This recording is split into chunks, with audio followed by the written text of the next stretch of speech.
We have our next guest, James O'Keefe, an investigative journalist, filmmaker, and the founder of Project Veritas. He specializes in sting operations where he or his associates secretly record subjects of his investigations making incriminating or embarrassing statements. In February 2023, he was ousted from Project Veritas and has since launched a new project called the O'Keefe Media Group. Please welcome to the show, James O'Keefe. Hey, James, how are you? Great to be with you. It's great to have you. Now, you've been making a lot of headlines for a long time, right? So now I remember when I started my show on KPFK Radio, which is ultra lefty radio here in Los Angeles. I used to make fun of people like Tucker Carlson and you, and I was always raking you guys over the coals. But both of you recently, we've started to align in some of the work that you've been doing, right? So now it just seems crazy to me that you and Tucker Carlson, it just seems nuts that you guys are coming after Big Pharma, right? So you went after a really powerful entity in the world, not only America. And now let me just show a little 15-second clip of that. People remember that you got a person who worked high up in Pfizer to admit on a date to an undercover camera a lot of nefarious stuff that Pfizer were doing, a lot of lies they were telling around COVID and their solution to COVID. I'll put it that way. I don't want to get taken off. But here's just a little bit of it.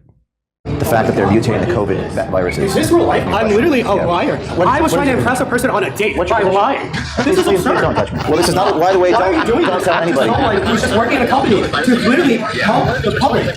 So there he is admitting that he lied. He said, I'm lying about everything I just said about Pfizer and all their nefarious stuff that they're doing around COVID. So that was a huge undercover expose.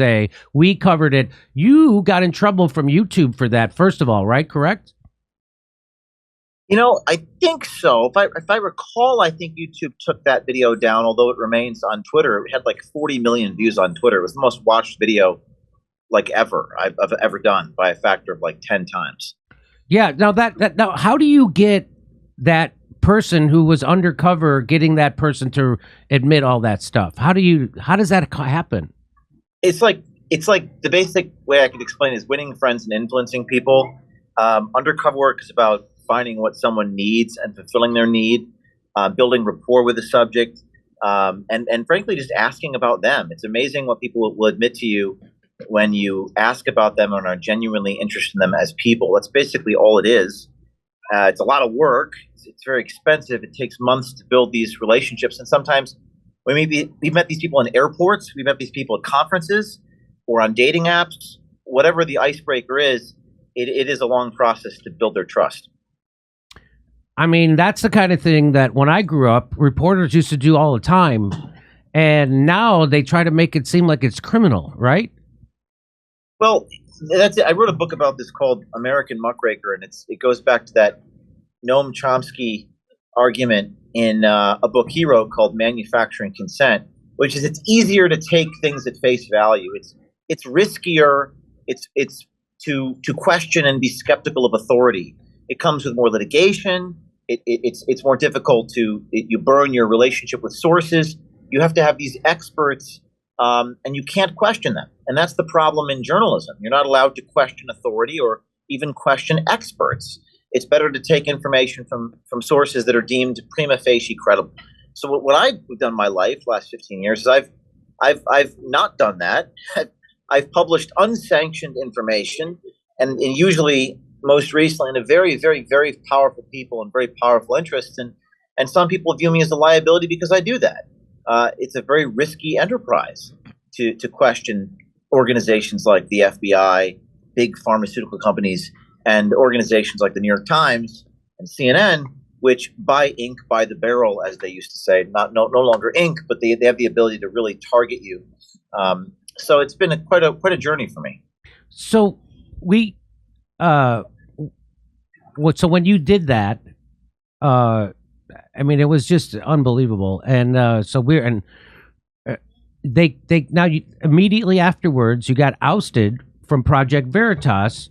Now, again, I don't expect you to divulge anything you can't divulge, but Can you tell us what? I mean, it seems that there was a direct line from you doing that undercover work, exposing the farce of the COVID approach that Big Pharma funded and all their media mouthpieces repeated, including politicians, that you exposed that was a farce, and then immediately after that, you get ousted by your own organization that you founded. How does that happen?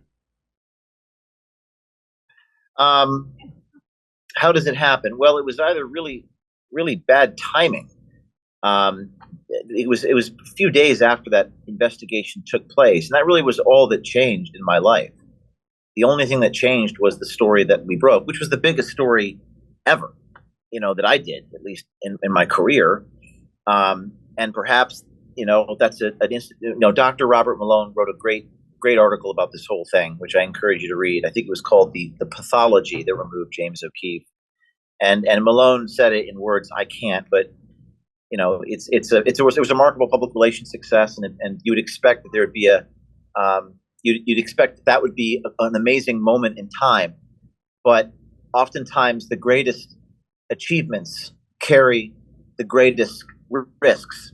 So it's hard to articulate what Malone wrote, but that's effectively what it was. Is that I guess I'm viewed as a liability for perhaps being so over the target, as it were.